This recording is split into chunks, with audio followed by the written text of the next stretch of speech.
And I will start with my guest on the left side. He can explain to us, is there any change since the introduction of a new government system? Personally, I have not seen major changes. For the common mwananchi, the things that matter most to us are businesses, the state of our roads, the state of security. For most of those things from the last election and the previous election, for those who are elected in, they are not major changes, but there are a few things here and there. There's still room for improvement. Okay, what about my guest on the right? Well, I must say that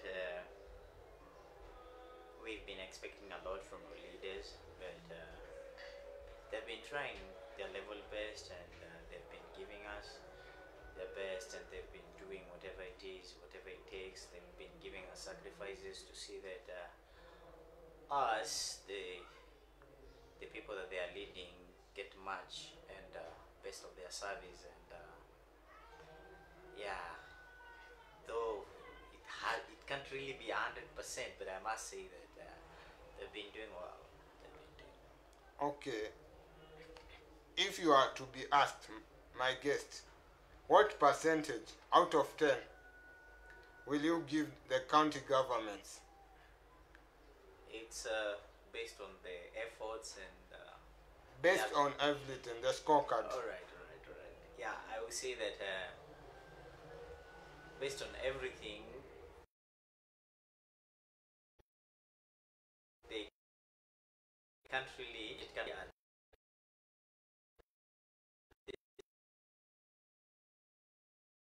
the same rate. They're doing good, and yet there are some other counties, that people that are in their counties just are there and they're saying our county is just lagging behind. So, out of the leader that they have.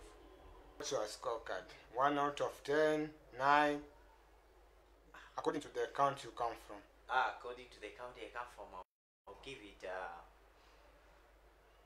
6 out of 10. Wow. Yeah.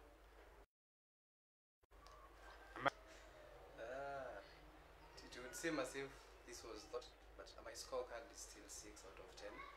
Why? First of all, let's start with the state of our roads. Rongai, they are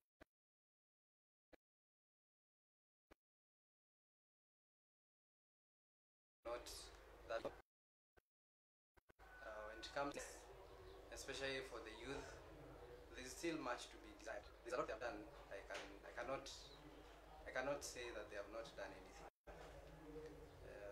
Like just the other day, they launched a medical center in Ole Kasasi. There have been some improvements on the leveling, but we do not know if that is just a ploy so that they can blind us to re-elect them in 2022. Yeah, still much to be done. Still much to be done.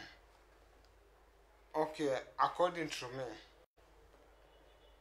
I'll just give them 5 over 10. Why? Because the state of health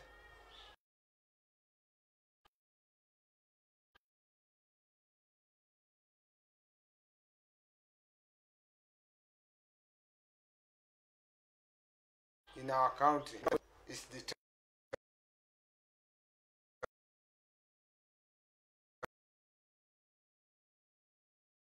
deteriorating into the BBI report. And see what made it to come up to this point.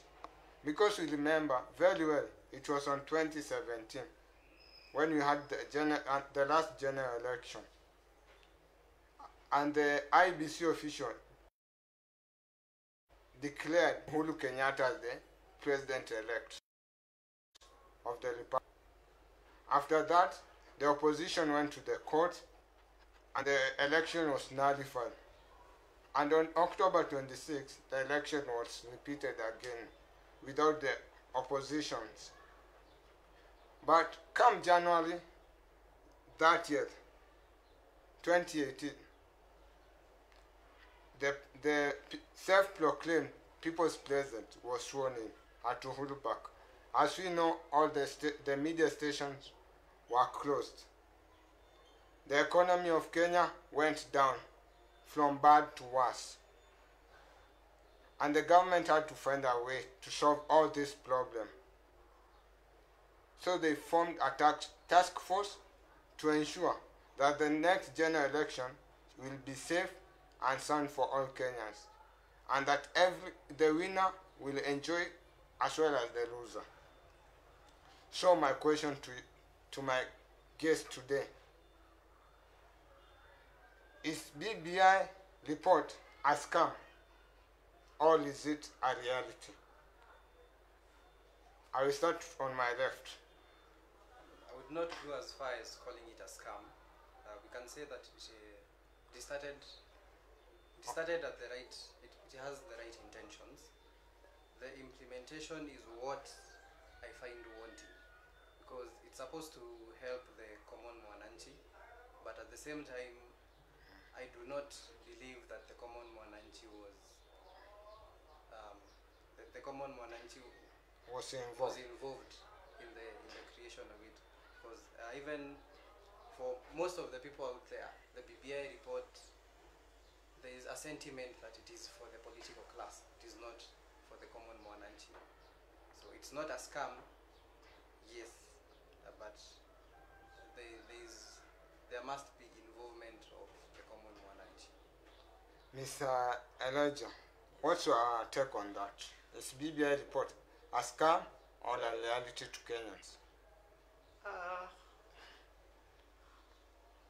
What is going to determine whether it's a scam or a reality to Kenyans is if indeed our leaders that introduced the BBI to us will satisfy or will come to the point of satisfactory, or rather say the fulfillment of its subjects, which one of them is dealing with the issue of corruption and national chaos, like politically when they're in the political rallies, you hear them throwing words at themselves, like instead of just making a political gathering basically be about politics, they bring up something that you feel like it's kind of ethical. So it's the only thing that will determine whether it's a scam or it's a reality or something beneficial to a common mwananchi, like I said, is if they will come to the point of satisfying its factors and its original intentions. Okay, thank you. My question still goes to all of you. Were the Kenyan citizen involved from the first step up to this moment in the making of the BBI report? Mr. Elijah. Sorry. Was the citizens of Kenya involved in the making of the BBI report? Well, I don't feel Kenyans were involved. I just think this is just something that came up and we were just told, and yeah, we just bought the idea without knowing what is the benefit of this idea that we buy. We just the common mwananchi just swing into the idea. I don't think they participated in whatever, building it or whatever. Mr. Coley, what's your take? My answer would be no. I don't believe the common mwananchi was involved, much less thought of. Yes, it's called the Building Bridges Initiative, but the bridges that I think were meant to be built are for the political class. Yeah. Okay. When we speak about the BBI report, I vividly remember that it was the effort of different groups of people, church leaders, politicians, even powers from abroad that came into our country, at least to ease the tension that Kenya was going into But there have been claimed that the BBI report has been published, photocopied, and even done some changes. Are the reports true, Mr. Colin? From what I can gather, the reports do hold some merit because in the previous, when passing the BBI in the county assemblies, there are reports that only 13 counties received the right document. Even after it was released, there was a lot of opposition from the church, from the IEBC itself, from the common mwananchi. So there is a lot of hullabaloo that is going around about the BBI, and it seems that even the BBI report that was submitted to Parliament and the BBI report that was submitted to the Senate, they are different. The articles, there are contravening articles in the different versions. Even when I take you back, when the BBI report was first released, the people who were first involved in authoring the report, they came out saying that the BBI report that was submitted to Kenyans, report that they submitted, that some sections had been added. So I don't believe that it's okay. Okay. Still on the BBI report, Mr. Elisha. The BBI report recommends that there should be an additional 70 constituency in our nation. That means the number of constituency will rise from 290 constituency to 360 constituency. Is there a way that we can avoid all those leadership positions to avoid the crisis in our economy? Well, with the less information I have about the report, I don't see anywhere in the 9 factors that BBI is supposed to tackle. I don't see any factor of additional seats, additional parliamentary seats to be precise. So, like just my brother said, the summary, the report that was given had a lot of manipulation, and it's controversial to the original thing, like the original content that we know and the original content that we expect. It's very different from what was presented, which what was presented is now that additional of other 70 parliamentary seats. Yeah, so it was, if you check on the 9 factors, you don't get somewhere like having other more seats. It's about tackling the problem that a common mwananchi is encountering on a daily basis. It's not about adding more political seats. It's about taking good care of the mwananchi. Yeah. Okay, is BBI going to solve any challenges the Wanjiku, the Otieno's, the Quebec are facing now? I am beginning to be doubtful. I initially had some support and some faith in it, but the way things have been going, and they are now being controversial to their own self, like there is controversy at the top, you don't expect me at the bottom to be fully in support or in faith of what is going on. So I am doubtful. Okay. According, as per what I've read and understood about the BBI, I won't say it's a scam or a reality to Kenyans. What I would urge all Kenyans to do, just take a report, try, read it, understand it. Because the terminology that the politicians are using, they are so big that we can't understand as Wanjiku. My question is, the BBI proposes that there will be an additional seat from the top of the government. Apart from the president, the deputy president, there shall be also a prime minister, a deputy prime minister, whom they will be true. The leader of opposition is still in the government. So, what's your take on that? Should we minimize, we say, let's have only a president and a deputy without the prime minister on? Should we go on forward with the issue of having a prime minister? And when you have a prime minister, it means the prime minister will be in charge of all the cabinet secretaries. Should we discharge that duty from the president to the prime minister, Mr. Collins?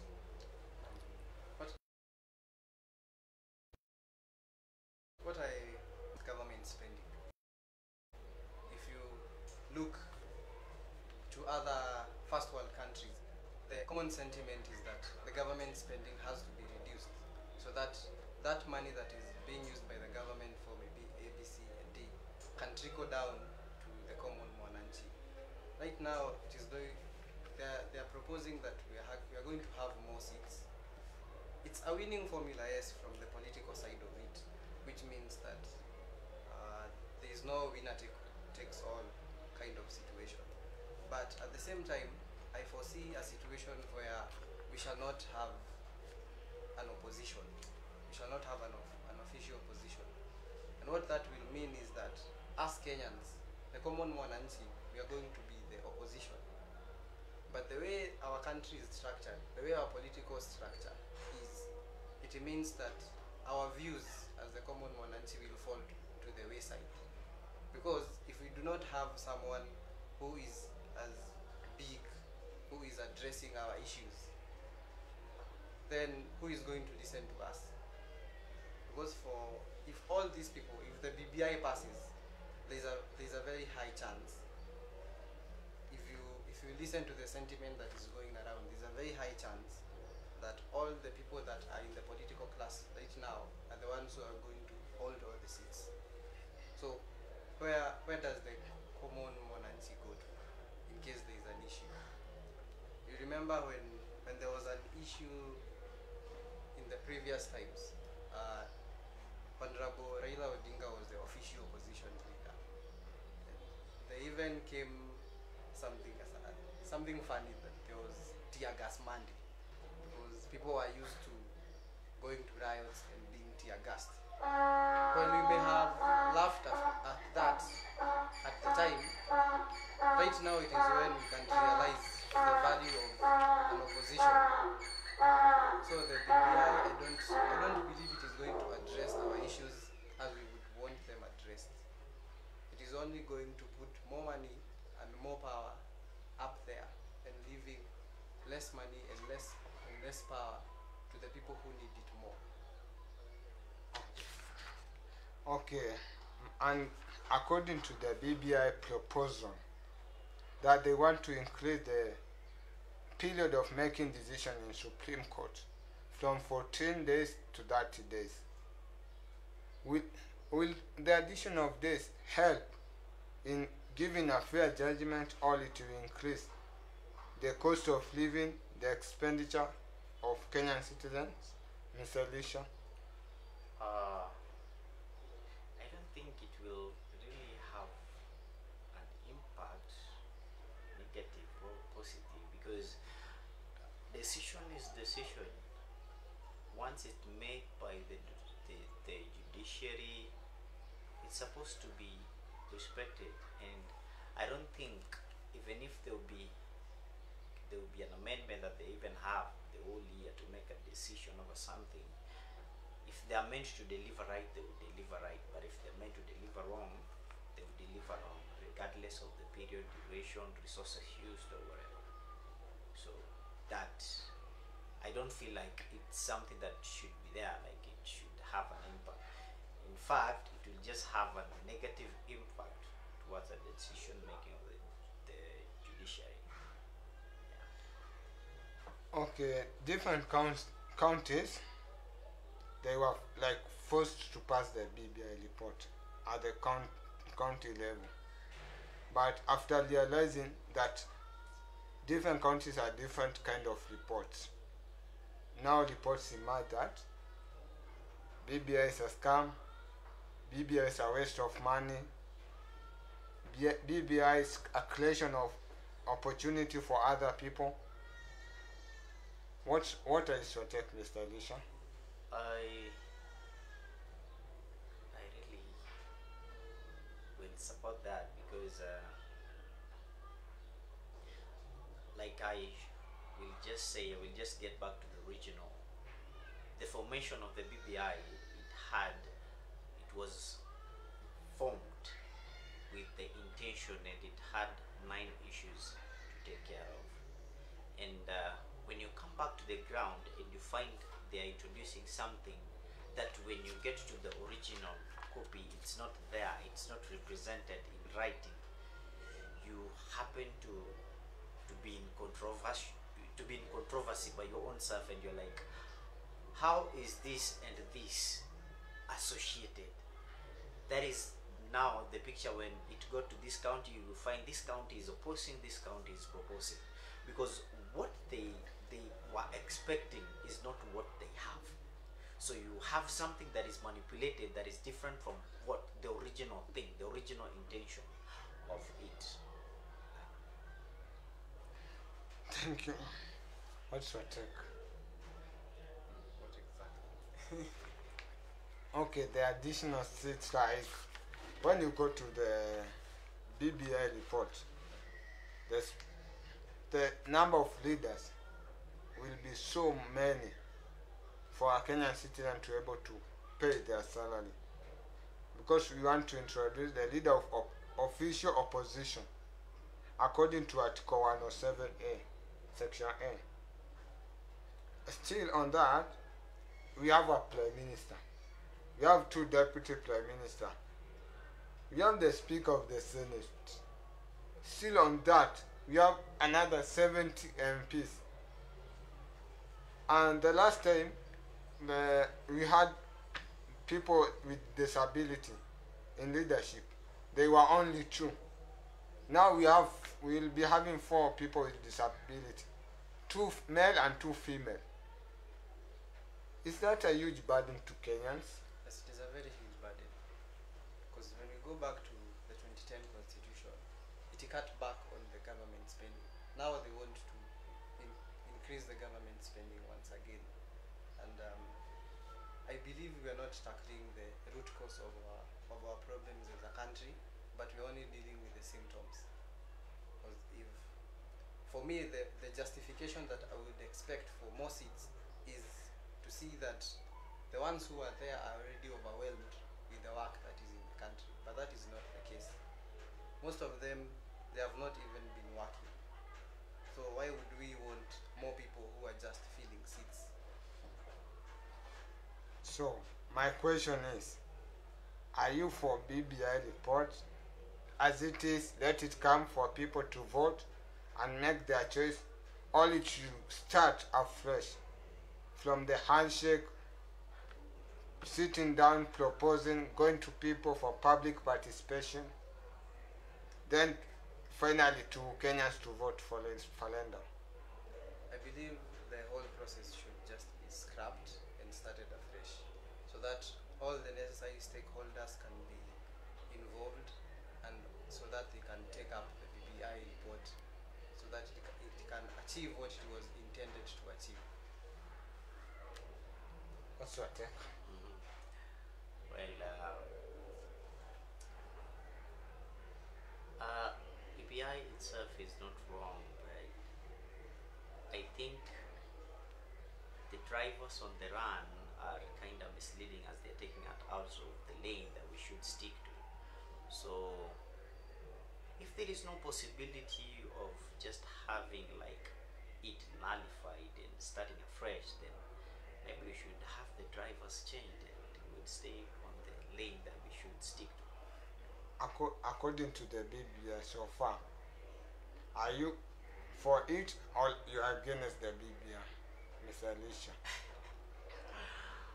Well, My viewers are looking at you. They want you to confirm from you. Are you against BBI or you are for BBI? Make yourself clear. as at now, it's even very hard to be clear, because I am not against it, neither am I in support. Thank you. Against all, you are for BBI. As it is, first I would encourage everyone to read the BBI for themselves, because there are good and bad sections. But as it is, for me, I would say it's a hard pass, because right now we have bigger things to worry about. BBI can come later. So for you, you can pass it. No, I'm saying I'm against it. You're against it. Yes. My verdict will come later during the show as we continue with yours. Okay, then there's this position of the judicial ombudsman. And according to the BBI, the function of the judicial ombudsman is to receive and conduct inquiries into complaints against judges, legislators and magistrates, and other judicial officers and other staffs of judiciary. Another function of the ombudsman is to improve transparency and accountability of the judiciary. Mr. Elisha, is it in order to create such a position as per now, the judicial ombudsman, to oversee the judiciary? Well, I don't know about how the system feels, but I think it's in order, because sometimes you find things happen in the judiciary and some of them do them because they feel untouchable. So I think if you have like a panel of whatever that has been formed to like oversee them, I think it's okay. Yeah. What's your take? My main question would be, the ombudsman is supposed to bring accountability, but Yeah, and transparency. but accountability to who? Is it to the common mwananchi or to the executive? To the judicial. And he'll be writing a report to the same Judicial Service Commission and an annual report to the parliament to tell them you have done this in the correct way, you have gone against this. Will it really help? My answer would be no, because I'm a big proponent for all the arms of the government to remain independent, and with an ombudsman who is working as a liaison for the legislature and the executive arm of the government, I believe that will bring some undue influence, which as the young country we are, we should not be heading to that direction at the moment. Thank you. Viewers, just to conclude on the topic of BBI report,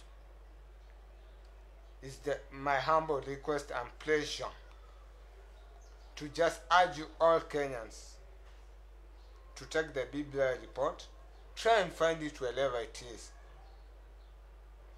Read it, understand it. And if you can't read, your neighbor might help you, your kid, your granddaughter will help you to read and understand. And my urge to the government, please supply the documents to all Kenyans in every language, in Luo, in Luya, in every language.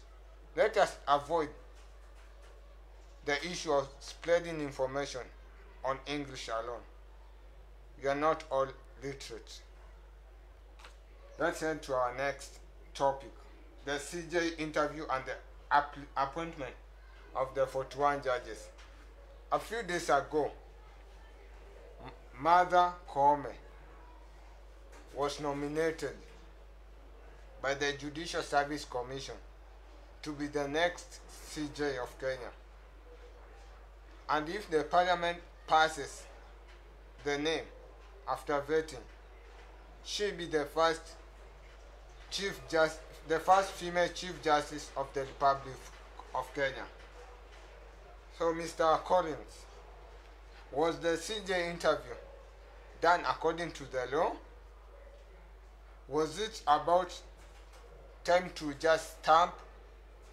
Because according to the rumors and the reports, it was suggested that the president's lawyer, Fred Ngatia, would have been appointed to be the next CJ.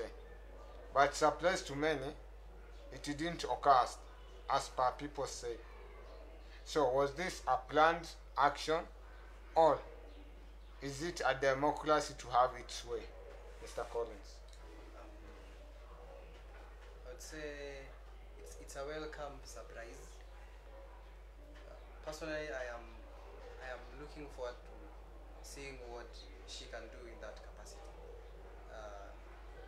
Because there is always the sentiment that there is no representation of women, but now we have Lady Justice Martha Koome, and I believe due process was followed. If not, we would have heard of it in one way or another. Yes. What's your take, Mr. Elisha? Was the due process followed in the appointment of the Lady Justice CJ Martha Koome to be the first female Chief Justice in Kenya? Well, I feel it's okay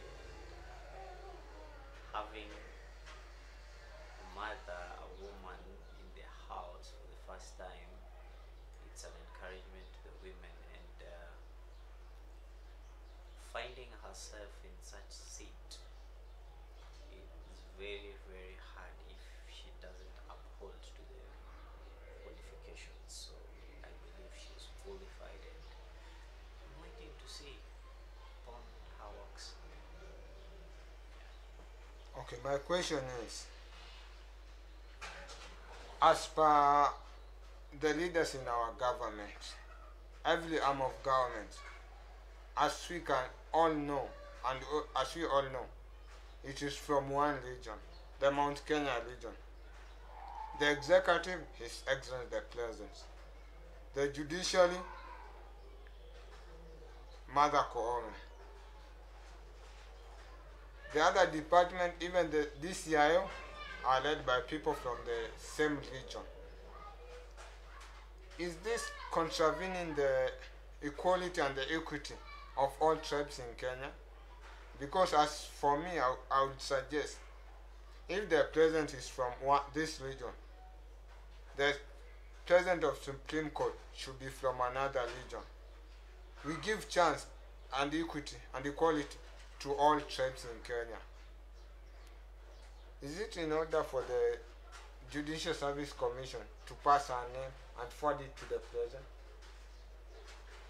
And you remember, the president from Mount Kenya region, the Chief Justice to be from Mount Kenya region, the DCIO from Mount Kenya region, the deputy chairperson of the Jubilee from Mount Kenya region. Does it mean all these other counties and other regions, they don't have able people to lead the government? Mr. Collins? I would say that it does not mean that the other regions do not have able. But at the same time, we should not substitute merit for equality. At some point, if you look at the nominees, there was quite a good representation from other regions. But I want to believe that merit was followed. The same way even voting is, when we go to vote, the leader is based on the majority. The majority people who vote for person X or Y. So I'd say that it is good we promote equality, but at the same time we should not substitute equality from merit. At that point it would seem discriminatory for me, because what if the first candidate was from a region or from a certain region, but the second candidate, based on merit, was from another region, but they are given the seat just to appease them? To me, that does not sit right with me. It is discriminatory. but at the same time, we should empower people from all regions, so that when there is such a nomination, there is wide representation from different parts of the country. Thank you. According to the former CJ, David Kenani Malaga, he had requested the president to appoint the 41 judges. 7 months down the line, the president has not appointed even a single judge. Is it a tactic of delay or wait and see, or justice delayed is justice denied to Kenya?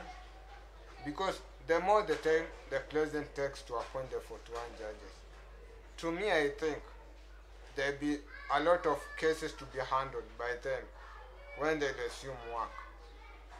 Should just the president go and appoint the 41 judges and take them to the Judicial Service Commission for interrogation, Mr. Elijah?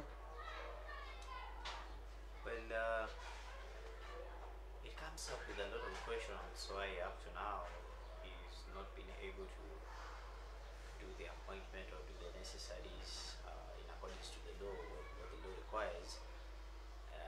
So I really not jump into conclusion of saying why the president has done that or why he has not done that, but I just want to believe that whatever he intends to do, he will do it in accordance to the law. Although the time has delayed, but I want to believe, as I have always believed in him, that whatever he will do at the time that he will choose to do it, he will do it in accordance to the law. And let us remember, we have approximate 15 months or less to the next general election. We have less than 6 months for parliament to be dissolved, for the leaders to come down to the grassroots. Is it the right time for Kenyans to just take a report or a case to the court and say we have no confidence in this government? Mr. Collins? I believe it's never too late. If we take an example of the United States, they still pushed a motion of impeachment even after the former President Trump had been voted out, for him to get out of office. So I believe it's never too late. Mr. Rasha, is it too late or it's never too late? Well, 15 months to election, 6 months to dissolvement of parliament. like I will just stick to what I said initially, that I have always believed in His Excellency, my President, and I still have the same belief in him, and I trust that whatever he intends doing at the time that he intends to do it, it will be the right decision he will be making. We hope so. The president, wherever you are, please don't disappoint the Wanjikos. That's my request. On March 15th, 2020, the first case of COVID-19 was reported in our nation by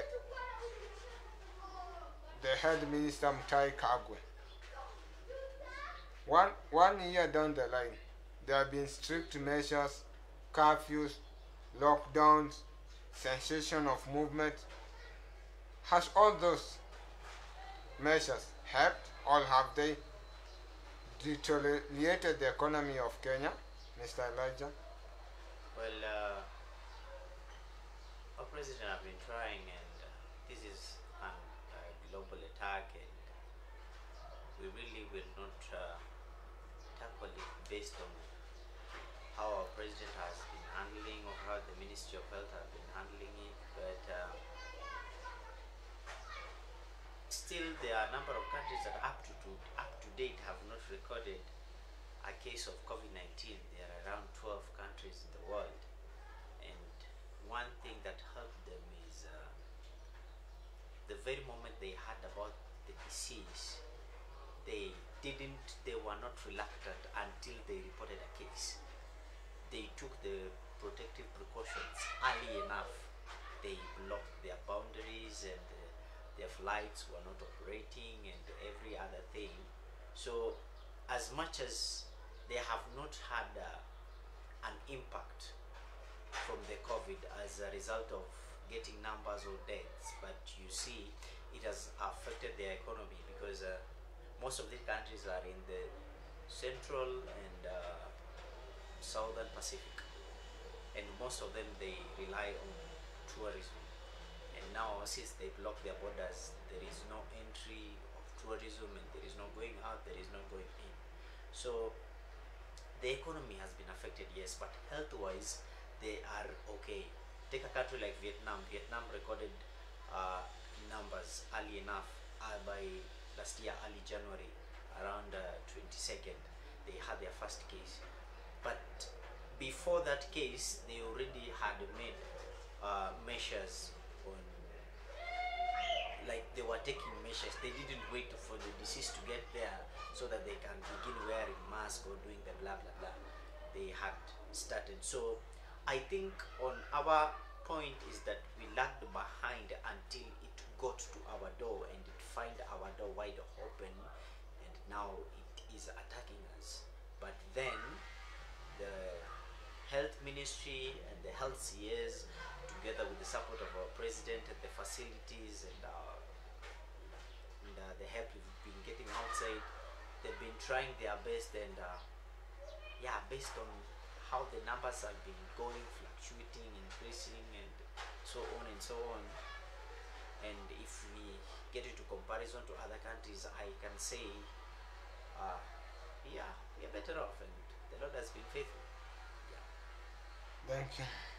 Mr. Conan, Yes. are the numbers for real or are they fake? Because some days when the children are almost going back to school, the figure starts dropping. Like the last 24 hours, I remember we were less than 160 confirmed coronavirus cases in Kenya. 1 week ago, it was like 500 people per day, 800, 400. Are the figures for real or are they cooked somehow? Just to acquire some resources from the donors. That is a very tough question. But I'd say, even if you were to cook something, you cannot start from zero.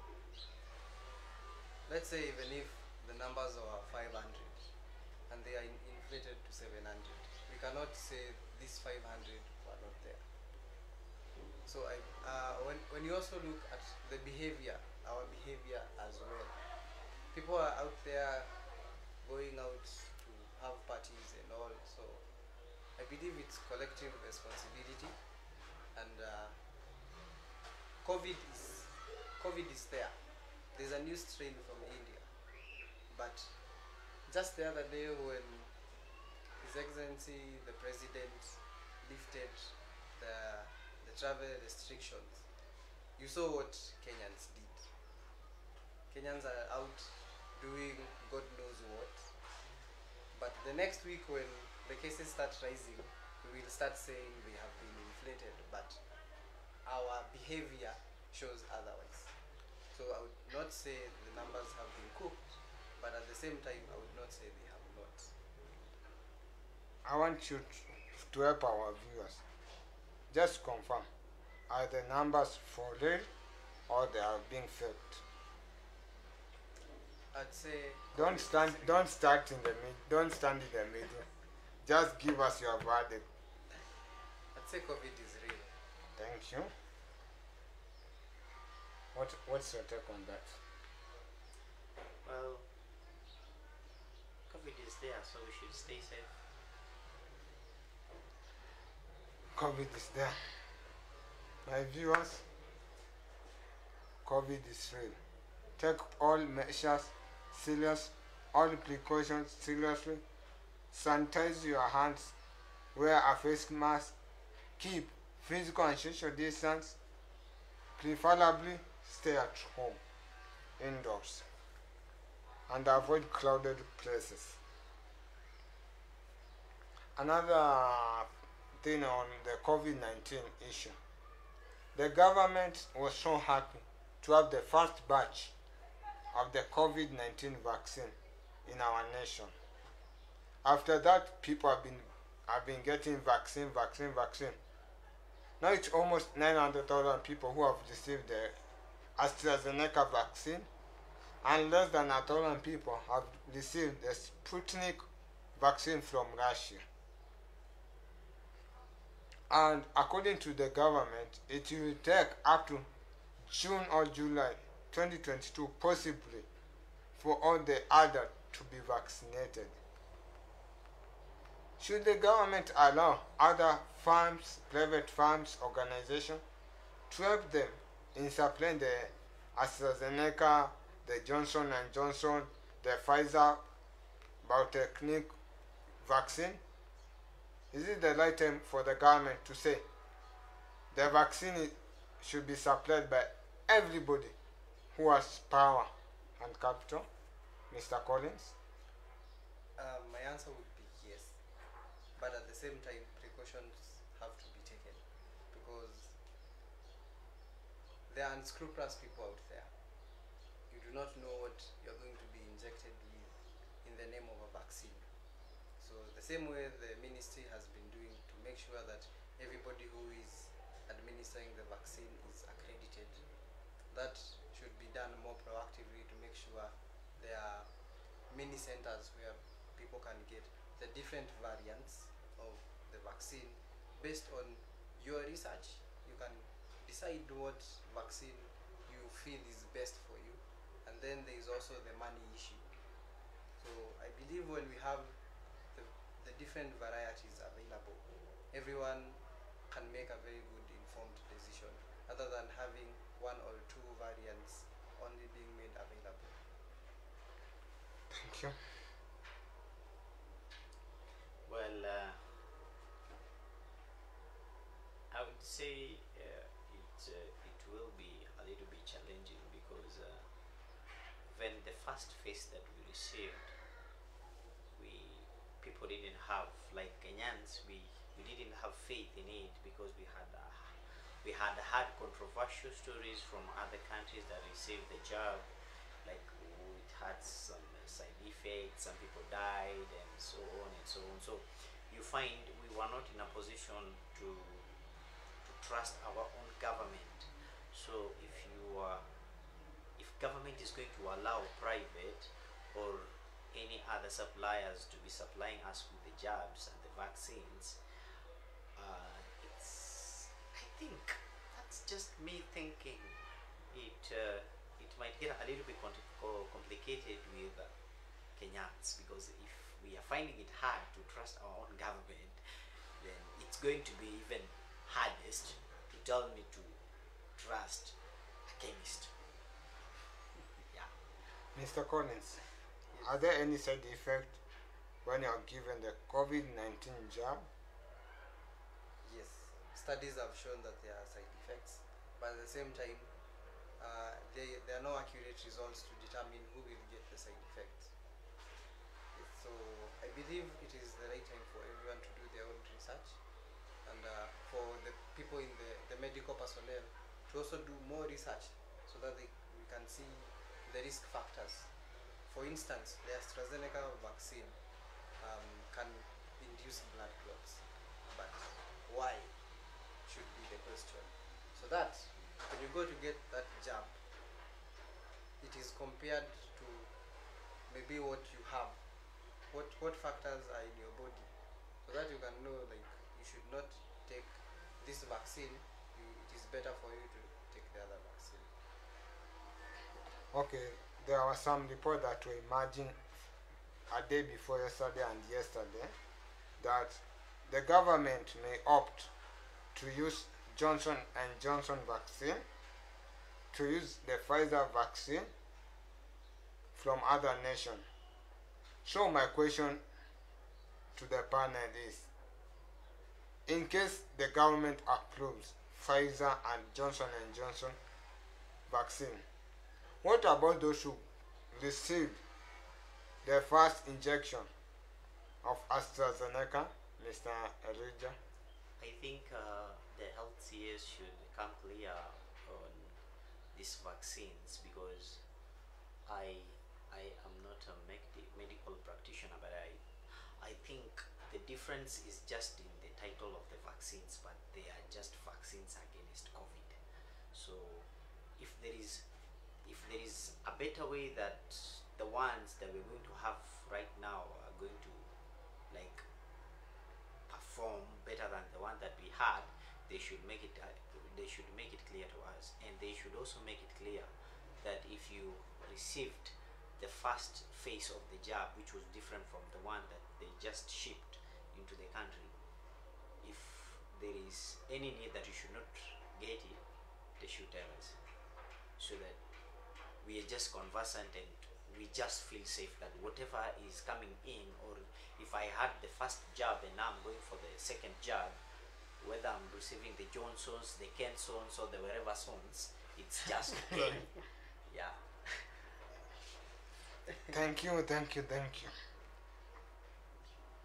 The next thing we are going to talk about, in Kenya, our politicians are taking us from different directions, from the right to the left, from the left to the right. Every electioneering period, we have different alliances. Let's focus on the 2002, some 18 years, 19 years back. Raila came together, formed an alliance with the former president, Mwai Kibaki. They went against Uhuru Kenyatta, they won. In 2013, there was another alliance between the president and his deputy in order to move away from the ICC. In 2017, same thing happened. Are we going to expect the same scenario to happen in 2022? Because as per now, there is the Kenya One Alliance that consists of the Wiper leader, Kalonzo Musyoka, the KANU chairman, Gideon Moi, the ANC leader, Musalia Mudavadi, and the Ford Kenya leader, Moses Wetangula. Are we going to expect formation of other alliances before the general election? Mr. Collins? Of course, we should. It would come as a surprise if there are no alliances that are formed. That is what we should be more worried about. But at the same time, we should avoid herd mentality. Mr. Elisha, are we going to expect another formation of alliances? Absolutely. Just like my brother said, it will be so unfortunate if you don't have other alliances formed. Yeah, Kenya is a democratic republic, and anyone that feels they can fulfill the law, or let me say the principles of forming an alliance, once you know you can match the qualifications of forming an alliance, you're good to go. Kenya is a democratic republic, so no one is going to block you not to form an alliance. Yeah. Okay, can we just, as Kenyan citizens, suggest to the government, we do the system of United States of America, where we only have two major parties, the Democrats and the Republicans. After 8 years, for the Democrats, the Republicans take the leadership mantle for 8 years. Is that the way we should go? Because as per now, every tribe, every religion wants to be in the government. You will all agree with me on that point. Every person, every leader wants to be in the government. And every leader will look for the best alliance to take him to another step. So, can we go the United States way, or we just remain with our way of doing politics? Mr. Collins? I believe even the United States, they have their own failures as a state, and when you copy someone, you always become number two. You can never be number one. So we have our own unique challenges, and we should come up with our own unique solutions. Thank you. Exactly after the 2017 general election, some of the IEBC officials resigned due to some well-known reasons to them, and the commission was left with 3 commissioners, and the government want to do some reshuffle and some interchanges to the cabinet, to the commission. Is it the appropriate time, Mr. Collins, or it's the time to say goodbye to the current IEBC, we bring a new IEBC to handle the next general election? I believe with the general election happening in the coming year, it would be a good thing to have a new team, so that for the sake of accountability, for the sake of transparency, and also so that different people come up with new ideas, and there is a way someone can implement something that is better than someone else's. So it would be good if we had new leaders, so that we can tackle the problems that have plagued us as a city in the past. Mr. Elijah, is the appointment of new IEBC official the way to go? Since some few years back, when Isaac Hassan was the IEBC chairman, there were riots in Nairobi, tear gas Monday. Isaac Hassan must go, Isaac Hassan must go. Same thing is repeating in our election every year. After the opposition, Raila Odinga and his team were defeated in the general election, they said Chebukati must go. Is this the way to go? After you lose, you say the IEBC must be dissolved and be disbanded? Well, it's becoming like a norm, which is very bad, shouldn't be our case, but for the sake of trust and transparency, reshuffling, especially on the top seats of the IEBC, is poignant, because if we are going to have the same people that we had there the other time when we had issues, then I'm not going to be able to find it easy to trust in whatever they're going to be saying, or whatever they will say they will do, or the end result of whatever they will be telling me they will give to me. I will not trust that. So it's better I have somebody new that I don't know whether they will be accountable or not, but I think 50% of my head he might be accountable, rather than the person that I sure know that he will not, just like last time. So the shuffling, so are you for the shuffling on against? Absolutely. Mr. Collins, Yes. do you propose that we have new officials in the next general election? Yes. Thank you. Before we conclude our discussion today, let us first check on the county revenue allocation stimulation as recommended by the BBI, the Building Bridges Initiative. We just look at few counties and see if the amount allocated to them, will it be enough? Will it do the expected project? Since some years back, the government has been issuing funds for disaster management to avoid floods, to avoid fire in different countries, but so far they have not been used. I'll just give an example of Mombasa County. The current allocation of Mombasa County is 7 billion 57 million 950,000. That was the current allocation they are using. In case the BBI proposal passes, they'll get 10.99 billion shillings. That's a margin of increase is 3.9 billion. Compared to a county like Lamu, Lamu has been getting 2.6 billion, and they have been just added 400 million. That is the county that has been added the literal amount of money. My question to the panel, is there equity, or how does allocation of revenue being done to our county? Mr. Collins? I believe different counties have different needs. Their populations are also different.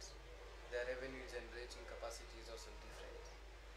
So I believe that the allocation cannot be equal. Like say if county 1 gets 50 billion, the next county should also get 50 billion. We should also look at, as you've said, equity. We should focus on equity and not equality, so that we make sure that every county gets what they need, so that other counties do not have surplus when others have a deficit. Okay, Mr. Collins, are the funds used in the appropriate way? The current allocation? I would say no, because there is no accountability yet and transparency. The moment we get transparency and accountability, then we can have that discussion. Thank you. Anything to add, Mr. Elijah? Well, allocation of funds to the counties is the distribution is given based on the population and their want, because you don't expect Nairobi to be given 50 billion or million and you give the same amount to Turkana. Well, Nairobi there is surplus of water in Turkana, people are suffering, there are no boreholes, there are no hospitals. You find an instance where an hospital, there is one hospital and it's covering a square kilometer of like 350,000 square kilometers, and every other person has to rely on the same hospital that doesn't even have an antibiotic. So that is a challenge. So it's the distribution.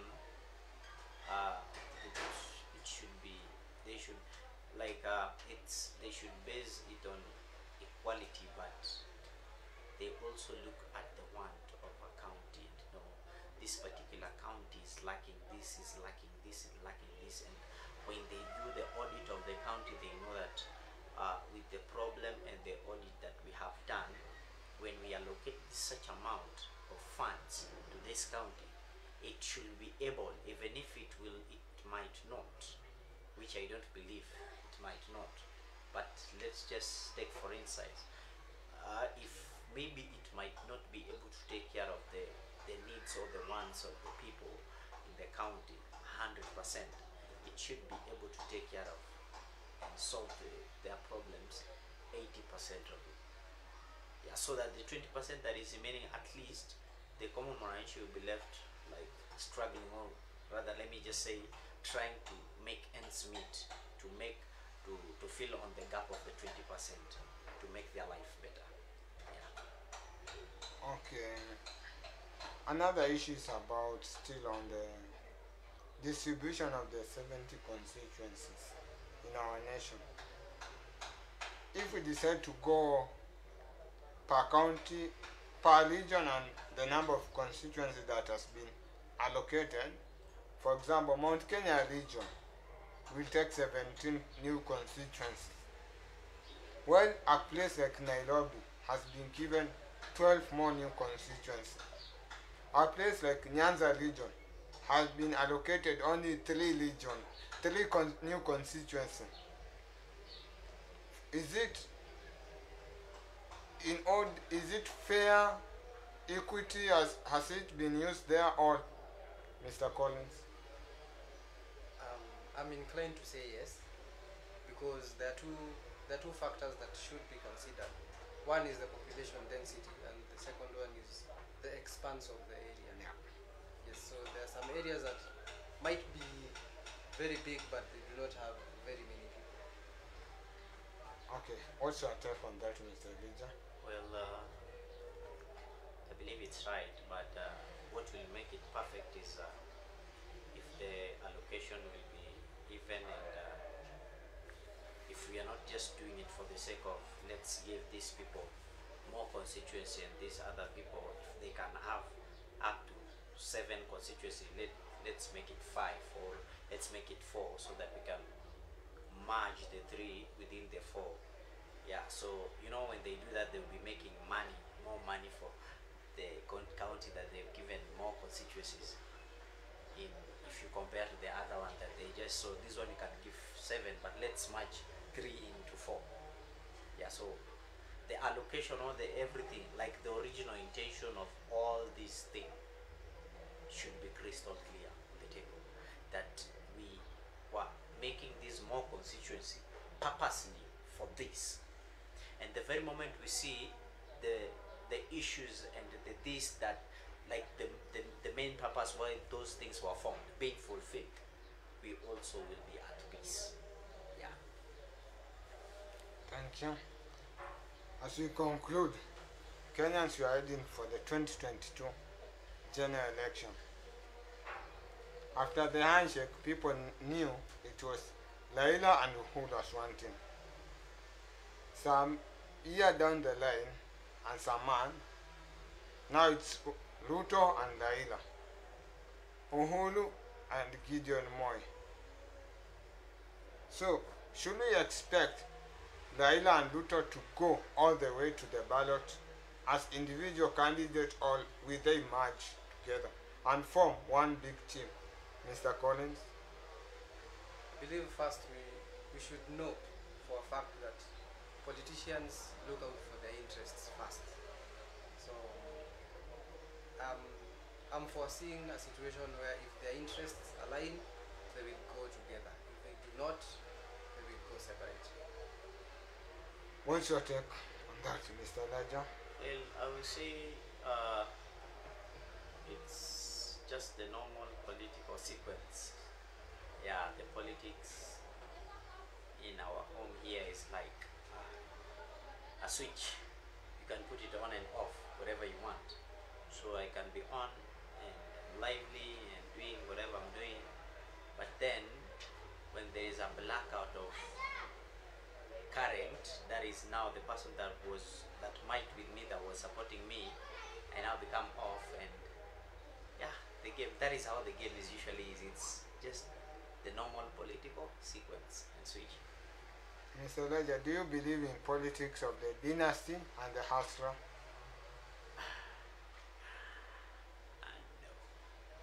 No, Do you believe on them? I don't. Do we have dynasty and Hasra nation in our country? Well, I would say it's there, but it's made look like it's not there. But the same way they're making it look like it's not there, the same, like the picture is there. Yeah. Thank you. Any additional, Mr. Collins? My only urge to my fellow Kenyans will be that let us make sure that this time we vote wisely. Let us make sure that we are not swayed by any political opinion, any group opinion. Just go to that ballot with your own opinion. Right now, this is the time to build your own opinion. Gather the facts, go to that ballot with the facts. Thank you. Mr. Elijah, what advice can you give to the Kenyans during this pandemic? It's a hard situation for Kenyans. The prices of commodities are going up every now and then. The parents have to look for school fees, rent for their children, because as we say, the school are opening on Monday, from Monday 10th. The parents for sure, they are very blocked. What is your advice on them and to the government as we close the show? Well, let me start at the top, at the government level. Yeah, the government should implement ways that are going to keep the common Mwananchi surviving, because now the law right now is the law of survival. Every other person is fighting or campaigning to survive. So the government should just not neglect us, the common Mwananchi, and be to their own interest. They should look into the interest, and whatever decision that they make nationally, they should make sure that that decision doesn't get to affect the common Mwananchi. And health-wise, to everybody in general, let's get engaged into things that build or make our immune system strong. Yeah, because like right now, if you get COVID and your immune is kind of strong, your chances of survival are so high, because you find out of 4 or 5 symptoms, you only have one, which is making you a mild patient, like they say. You are the patient that you have COVID, but you don't even know, because much of the symptoms that bring people down, you don't experience them. Like, you don't have difficulty in breathing. That is, if you're involved in sporting activity, or working out, maybe on a scheduled way, weekly, monthly, wherever way you schedule yourself. So let's keep our body fit, and let's keep our heart pumping real hard and real fast, so that when even if you encounter COVID, your lungs are wide enough to contain it. And if you take on the antibiotics and the measures, even if you're doing the home quarantine and home protective precautions, you are able to recover and get well soon. And financially, to common Mwananchi is let's just think of ways, like be innovative. Let's make good use of every other resource that is around us, because right now jobs are closed. Every other person is working from home, not unless those that are essential service providers, or you really have to be in the office. You are the only people that are working, like they know genuinely they are working. But for any other person that is not an essential provider, just be creative and make any other thing. Make use of everything that you have around you. Just look on anything. You could start selling anything, and yeah, make some small money just to keep you surviving, because the law right now is survive. That's my advice. Survival for the fittest. Absolutely. And Mr. Collins, what's your final word before we close the show, and about how police are treating the citizens after curfew hours? Is it according to the human right, or it's against human right? It's a tough situation, but at the end of the day, we have to respect that these people are doing their work. So we should not make their work any more difficult. We are all, I believe we are all rational human beings. So if you have to be somewhere, just be somewhere within the time that you're supposed to be there. If you know if you are an employer, let out your employees, let them go home early enough so that they cannot be caught in these issues. When everyone does their own responsibilities, then I think we are going to be smooth sailing. Yes. So mask up, wash your hands. If you do not have to go out, you should not. Thank you, Mr. Colin. You have 30 seconds. Greet all the people, all your friends. Yeah, you have the chance to say hi to anyone you want. Just going to say hi to my family back home and my friends for all the support, and on all our viewers, I would like to take this chance to greet all of you and to bid you a good evening and afternoon. Thank you, Mr. Elijah. As we finish, whom would you like to give out your shout outs to? I would just generalize to every other person, my family, my friends, every other person, whether I know you or I don't know you. I just wish to greet you. Maybe from morning up to now you have not had anyone greeting you, and you're watching. Just know that we love you, we care about you, and take good care of yourself. Just like my brother said, you don't need to go out, not unless you have to go. Stay safe, and let's fight this mask up. Take out every other protective precautions. Do every other thing that, like, just be a doctor for your own self. This is a period that you are being a doctor for your own self. You don't need a nurse. Be the nurse, be the doctor, be the surgeon for your own self, your own family, your own friends, and every other person around you. Thank you very much. Thank you. As we come to the conclusion of our show today, I'll just pass through a few comments on our social media. From Wilson Michael. Great work, my political analyzers. Go, go, go. Hashtag be yourself, be amazing. Hashtag be real. Hashtag political arena. Hashtag voice TV. I would like to take this opportunity to just congratulate all the viewers, wherever you are, at home, at workplaces, wherever you are, outside our nation, Kenya, within our borders. We love you as Voice TV. And I'll just